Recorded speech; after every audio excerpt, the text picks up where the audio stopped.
పూజారి గారు, చెప్పండి బాబు. అవని పేరున అర్చన, అభిషేకం, ప్రత్యేక పూజలు చేయండి పూజారి గారు. ఒకేసారి అన్ని చేయిస్తున్నావు? ఆమె పట్ల అంత శ్రద్ధ చూపిస్తున్నావు? ఖచ్చితంగా నీ జీవితంలో ముఖ్యమైన వ్యక్తి అయ్యుంటుంది. ఎవరు బాబు ఆమె?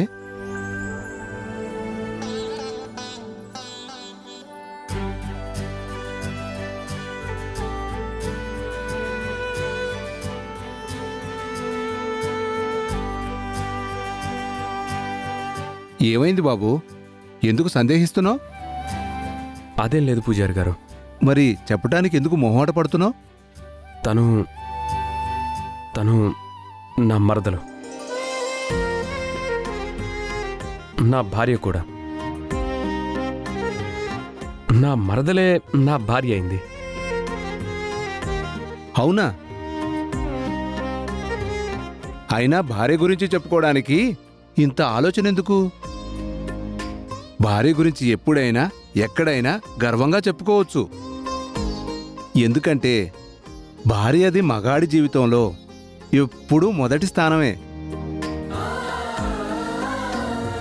అందుకే సీతారాముల్లో సీత ముందుంటుంది, పార్వతీ పరమేశ్వరుల్లో పార్వతి ముందుంటుంది. ఇలా అందరి పేర్లలో అర్ధాంగిదే అగ్రస్థానం. గోత్రం చెప్పు నాయనా. పైడిపాల గోత్రం.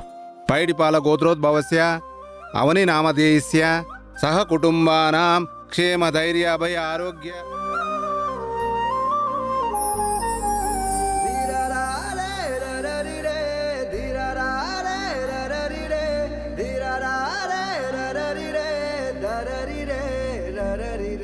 ఈరోజు ప్రత్యేకించి నా గురించి వచ్చి ఎందుకు పూజలు చేయిస్తున్నాడు?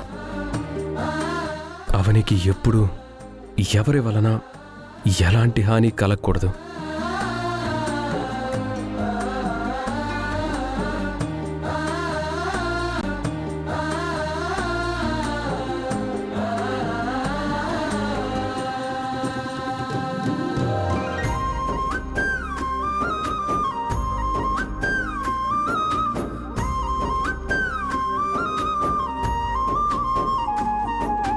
నువ్వు చెప్పిన విధంగానే పూజలు చేయటం అయిపోయింది బాబు. నీ భార్య ఎల్లప్పుడూ క్షేమంగానే ఉంటుందిలే. తన విషయంలో నీ మనసులో ఏదో బాధ గూడు కట్టుకున్నట్టుంది. అంతా మంచే జరుగుతుంది. స్వామివారిని కోరుకునే ఉండుంటావు కదా, అంతా ఆయనే చూసుకుంటారు. వెళ్ళిరా.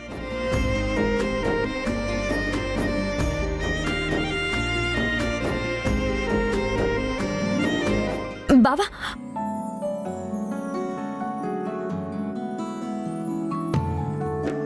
అంతా చూశాను, అంతా విన్నాను. నాకు ఆశ్చర్యంగా ఉంది బావా. నన్ను చూస్తేనే కస్సబుస్సలాడతావు. అటువంటిది ఈరోజు నా పేరున ప్రత్యేక పూజలు చేయించావంటే నమ్మలేకపోతున్నాను. ఎందుకు బావా? ఏదైనా ప్రత్యేకమైన కారణం ఉందా? ఏం లేదులే. ఆగు బావా.